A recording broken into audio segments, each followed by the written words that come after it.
Hello and welcome back, Shark. Here's to another episode of Deep Dives with Sharks. I'm the host here. My name is Alex, and I sometimes know how to put these episodes out, and sometimes I don't, apparently. So that's going well. But I did miss you guys. I was I was driving across the country along with Goalie as we were moving from Florida to California, as I have not stopped talking about. But that is currently done. So we are officially in California, which is very nice. And I did ask on Instagram shortly before leaving if anyone would want and kind of ask me anything type episode. So I did get some replies, some questions, and I'm going to be going over them today. So this episode is kind of just a lot of blabbering, kind of a lot about me and sharks. It is a lot shark related. I don't think there's really anything that's not shark related in the questions. There might be one or two things, but other than that, for the most part, it is still very sharky. So I figured I could count it. And also I will be trying to stream probably tomorrow because I have some free time, but we'll stream sometime this week. If you guys want to pop in, say hi, hang out, anything of that nature. And then I'll try to get back to being in some sort of a routine that makes sense. So yeah, hopefully there should be weekly streams again, and then hopefully getting episodes out in a timely manner. Right now it is still going to be a little hectic as we are in the unpacking process, and also I am working on onboarding stuff for my job. So there is a little bit here and there, but for the most part, we should be smooth sailing, hopefully. We'll see. Time will tell. But of course, you guys can keep up to date with everything by following along on the social medias at Deep Dives with Sharks. That's for everything. That is Instagram, that is the Twitch, that is the YouTube, everything there. I also have the tab link that I throw in the descriptions of these episodes, and also should be in the description of the show in general. So you can always click there to find more. We also do have a Discord server. So if you guys want to join that, there should be an invite link on that as well. Please do let me know if it has stopped working again, because I am not very good with keeping up with all of that as well. So I do appreciate those of you that have reached out to let me know when things aren't working. But of course, follow along, ask any questions there, and we'll jump right into it. So the first question I got was actually from one of my old teammates. They asked me if I played rugby because of the team name. So in college, for those of you that do not know, I played rugby and was a back three, which means I played wing or fullback. I was okay. We'll go with that. But the team name was the Sharks, and I really did not know that when I joined the team. I just lived with two guys that played rugby, and they kind of told me that they were going to force me to do that because the club soccer team was getting started, and they hadn't reached out to me in a while. So I was like, okay, cool. So I just went into rugby, and they were the Sharks, and it worked great. So it's kind of fun. I did like the mascot. We had a wooden shark whose name was Woody. He was great. Miss him dearly.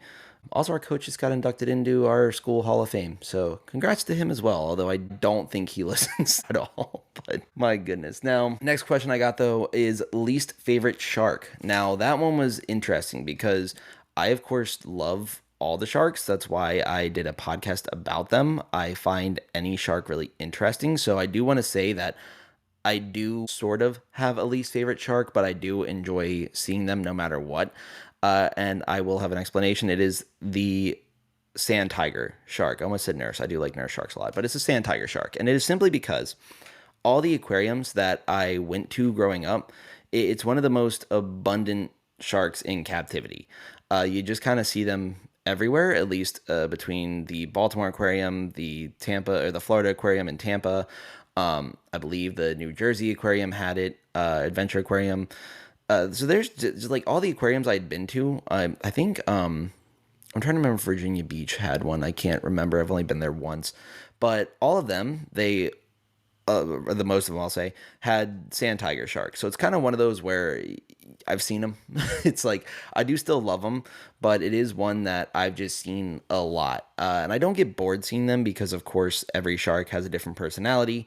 But it is kind of one of those moments where I feel like if you were to have me if you put all the sand tiger sharks together in one tank and had me separate which one goes to Tampa, which one goes to Baltimore, which one goes to New Jersey, so on and so forth, I'd get it wrong. I don't think I could differentiate them that much. Meanwhile, other sharks, I probably could pick those out maybe a little bit better. But yeah, it's just kind of the sand tiger. I've seen them a lot, but I do enjoy seeing them when I go to aquariums, and I'm disappointed if they're not there. So that's what I like. Now, another question I got Is there anything cool about the anatomy of sharks? I feel like there's a million things that are cool about the anatomy of sharks. For one, they're pretty much all made up of cartilage, which is just kind of crazy, which cartilage is what your ears are made out of and a lot of your nose. So it's kind of neat that that's what the shark's made out of, and they can still have different things go on with them, like wobegongs can have scoliosis, which is just kind of a wild thing. I never thought that a shark could have anything like that, especially because you just don't really associate things like that with sharks or other animals. But it kind of also depends on the shark. Like when it comes to leopard sharks, is it leopard lemon sharks, sorry,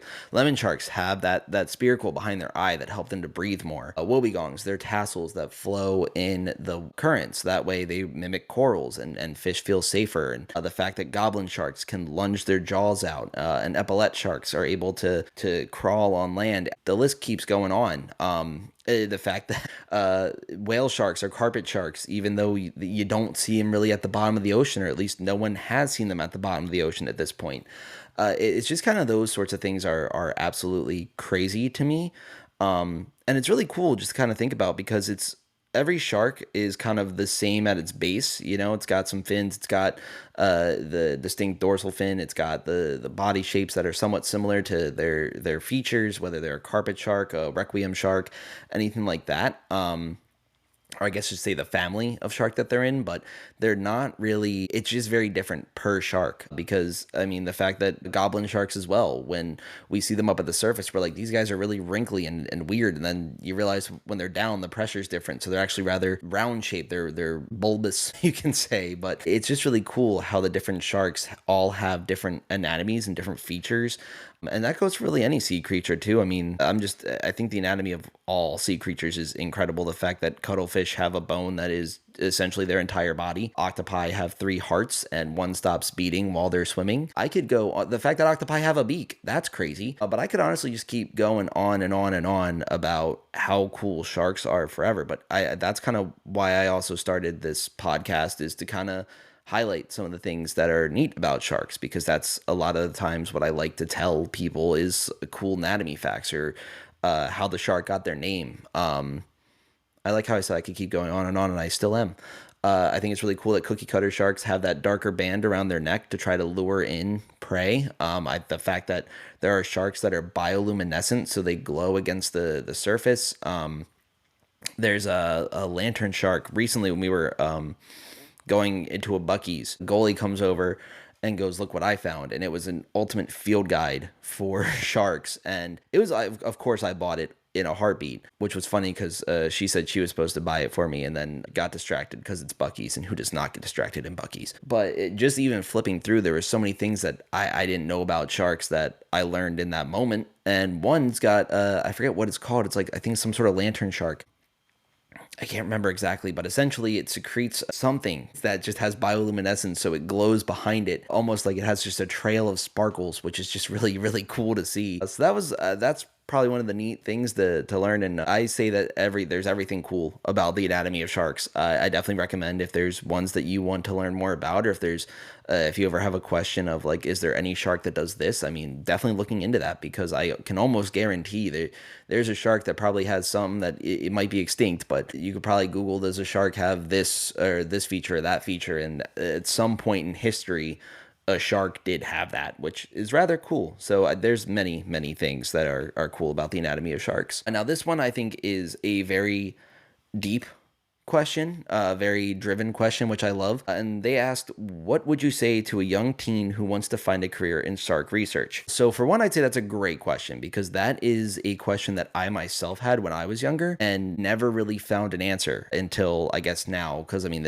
I don't even know if this counts as shark research, or if I'm just a dork with a mic that likes looking into sharks and relaying that information to share that with other people. But one thing that I've noticed just from working in my own field and being able to get further into social work and things like that was to reach out, ask questions to people that are in the field. One thing I can say is when I went to SharkCon, Dr. Mike Heithaus and Yanis Papastamatiu, both of them were like, oh yeah, no, like reach out to the people you see on Shark Week or Shark Fest, which Shark Week is July 20th, by the way. I don't know if they announced Shark Fest yet. I'm waiting on it. I will let you know. But when it comes to it, definitely reaching out. If you have questions about sharks, if you have questions about things you saw, if you want more explanations, and trying to get as involved as you can, whether that be with organizations that help sharks themselves, or if that be in a capacity of volunteering with an aquarium. And it might not even fully be in the shark field. You might be volunteering with an aquarium, and unfortunately all you're doing is kind of just going to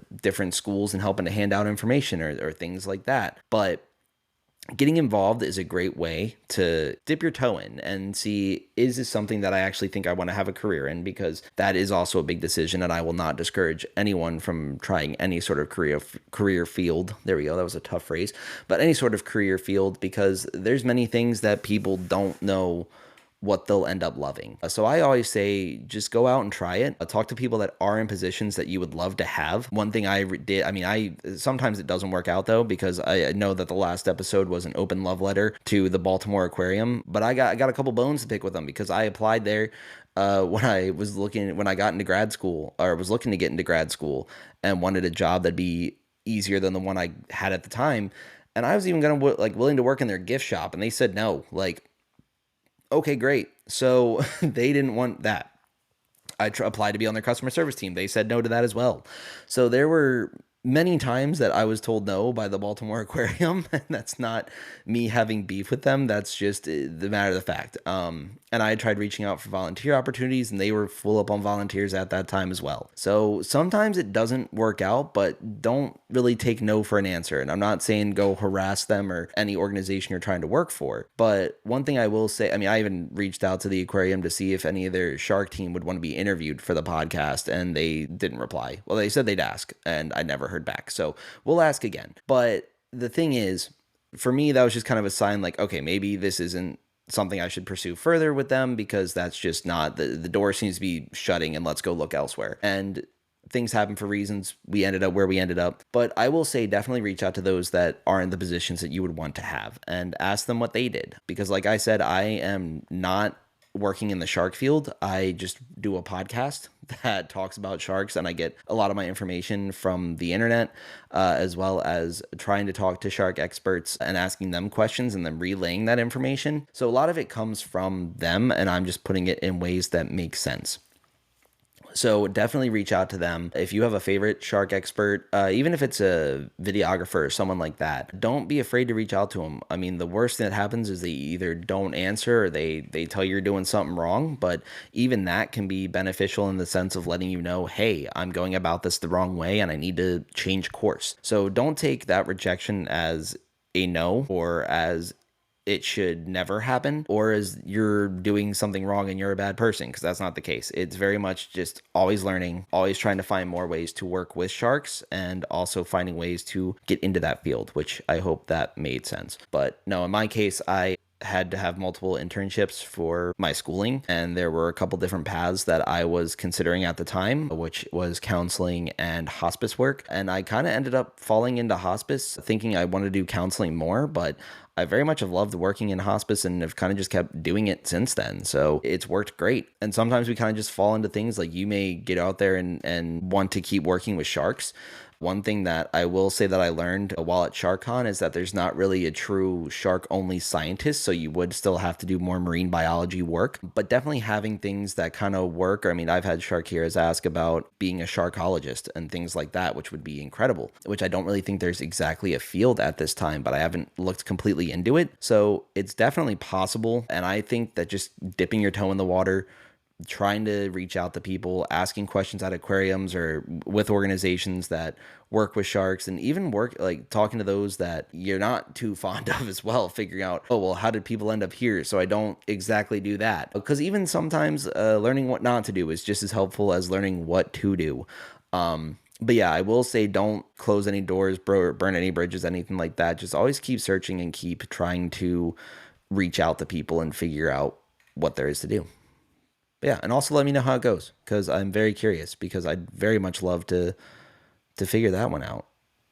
That'd be really cool. But I do also encourage everyone to pursue whatever career you think you would like to do. And that really goes for anything, because this right here, this isn't a career at this point. But if podcasting suddenly became it where I'm just talking about sharks, that'd be awesome. I'd love that to happen. But Is that the case now? No, I'm having fun just talking about sharks. So that's what I'm going to keep doing. But yeah, just kind of figuring out what you like to do. And if you can find ways to make it a career, absolutely. So then the next question I got is, what's your favorite hunting slash killing ability of sharks? Now, this one's tough because I have so many. One of my favorites, I think, of course, is the epaulet shark. The fact that they can crawl from one puddle to the other, especially along like the Great Barrier Reef, and the fact that if they get cut from the water, they can simply kind of just sit there and I guess shut down their organs slowly one by one to make sure that they can get oxygen where they need it to be. But yeah, that's one of my favorites for sure. I also think the fact that spinner sharks decided they just are going to make themselves a little tornado. So they'll start spinning while they're in the water as they're breaching or coming up for a breach, I'll say.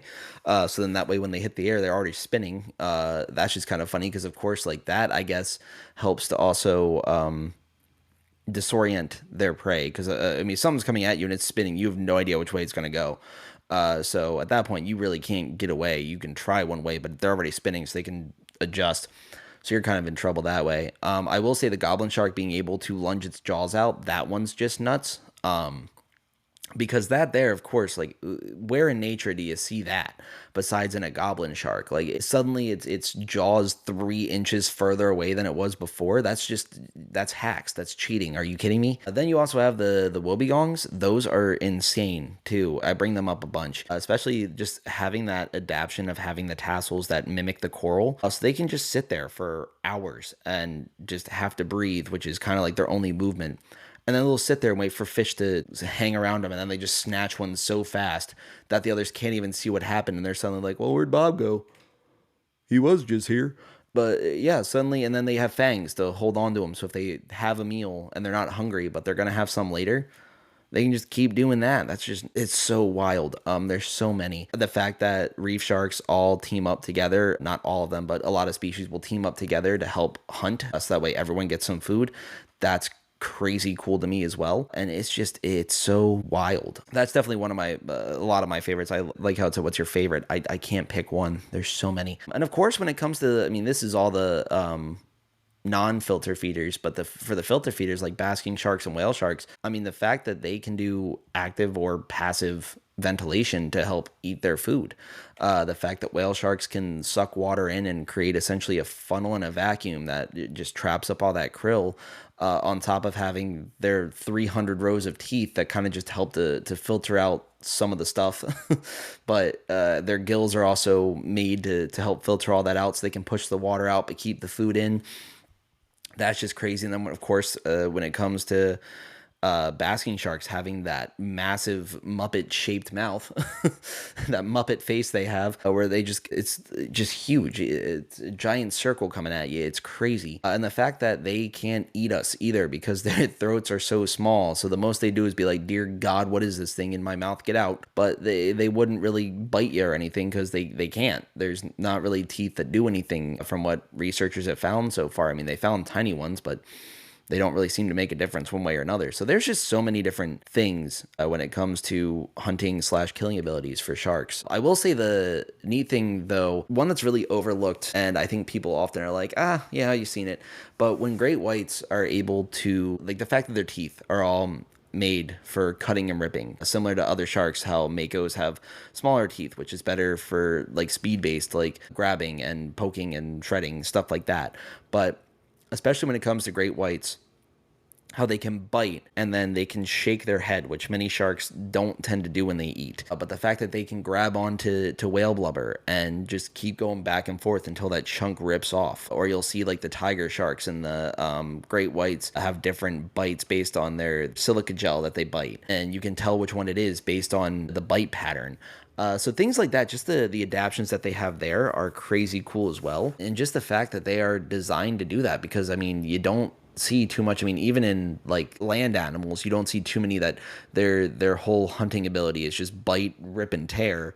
Or it's different than what a shark does, because a great white will grab on and just shake its head back and forth until that blubber comes off. But a bear isn't typically going to do that. they're usually just going to grab the salmon and use its paws to help shred it that way, but it doesn't really grip and tear like that, which is really cool. So I think that one's another underrated but very neat one. Now, I believe I have two more questions. The next one goes, how many bones do sharks have? Now, this one kind of hit a little bit close to a recent event, which is kind of funny because I went to trivia with some friends, and it was the first time I'd been invited out, and they had been losing at trivia a bunch, and we ended up having to split up because they decided to invite everyone, and the team max size was like 6, and there was 8 of us.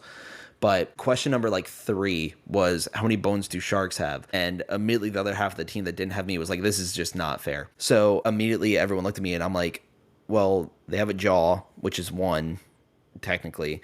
I was like, but the rest of them was cartilage. And the funny thing is that a lot of my friends didn't believe me for some reason. And I'm like, are you kidding me? Y'all are going to question me when it comes to sharks? Like, and they're like, but don't they have, I'm like, well, here, let me get a little bit of clarification. So I got the, like host to come over, and I was like, are we counting like the teeth, or are we counting just what they lock into? I'm like, because if it's the teeth, then which one are we talking about? And she's like, why do you know so much about sharks? And I'm like, I have ADHD and hyperfixate on them. It's great.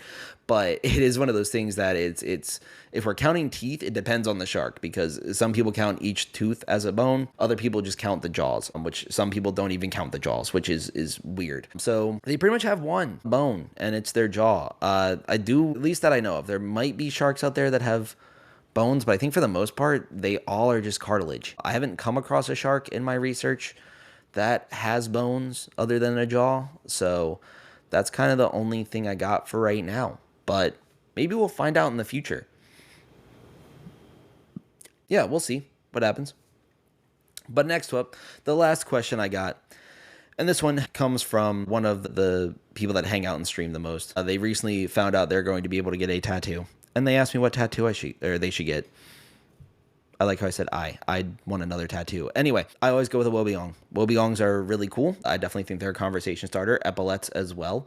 Definitely one that people tend to see great whites a lot. They're the most tattooed ones. I mean, of course, I'm going to recommend so many different sharks, but I think the woebegong looks really neat if it's done well. Definitely look into an artist that can do that very well and has an art style that you enjoy. But yeah, I have a thresher shark tattooed on me because I was initially going to get a whale shark, and then I kind of chickened out because someone told me that they were a lame shark and I did not want to have to go around defending them. But I've decided for my next tattoo it's going to be a whale shark, so we got that going for us. So yeah, I say whichever shark is your favorite, go with that one. And then another great piece of advice that I got before I got a couple of my tattoos was to print out a design that's similar to what you want, and then tape it up on a wall where you're going to see it every day, and leave it there for a little bit. Don't rush into this decision, because a lot of people like to make impulse decisions and then they get annoyed seeing it, or they hate it or something like that. And then that's when you have to start looking at cover-ups, which is weird. But I definitely say tape that up on a wall somewhere where you'll see it every day. And then if after a while you still really like it, go for it. Do it. Now, of course, you don't have to listen to me at all. You can do with it what you will. But that is one that I used for a couple of mine, and I was really glad I did because I like the designs very well. And then others were impulsive, which I still love them, which is good, but I'm glad that I love them because there were some that I was just kind of unmedicated and saying yes, which is not the greatest idea. Which also reminds me, happy Men's Mental Health Month, everyone, and also happy Pride. So you guys are always welcome here. You are always going to be enough. And of course, if there's ever a time that you are struggling or anything, it is always okay to reach out and talk to others. And please don't feel like you're alone in that fight, because a lot of people are going through it, and it is something that a lot of people feel that they have to keep inside. And I disagree with that completely. I think that everyone goes through the things, and talking about it makes us stronger, and also is why I had partnered with, or am an ambassador to Find the Good brand, because that way I can help to spread their message. And also when I wear the shirt that I have, it says to take care of your mental health, so people can see it and be like, oh, absolutely, I should do that. Because, I feel like the universe sends signs to the people who need it, and maybe they'll put me in a place where someone will see that, and that'll be the sign that they need to go talk to someone. Hopefully it helps someone one day. But that is what I have for the questions for this episode. I did have fun recording this one. I was afraid it was going to go either super long or super short, and it was a lot of rambling. But yeah, of course, come hang out on stream anytime at Deep Dives with Sharks. I appreciate you guys listening, following. It's kind of crazy. I got to figure out like what milestones to post when we hit, because I feel like everyone I want to post, I'm like, I just haven't been in this territory ever, so I don't know what to post and what not to. But come hang out, ask all the questions, keep sending DMs. I appreciate all of you so much. I'm gonna try to get another episode out sometime soon as I'm getting energy back. So hopefully we'll have more normal schedule I'll go with. But I mean, y'all know how wildly this comes out. So we'll see what happens. But you all take care of yourselves and take care of each other. Be kind. And I will see you in the next one.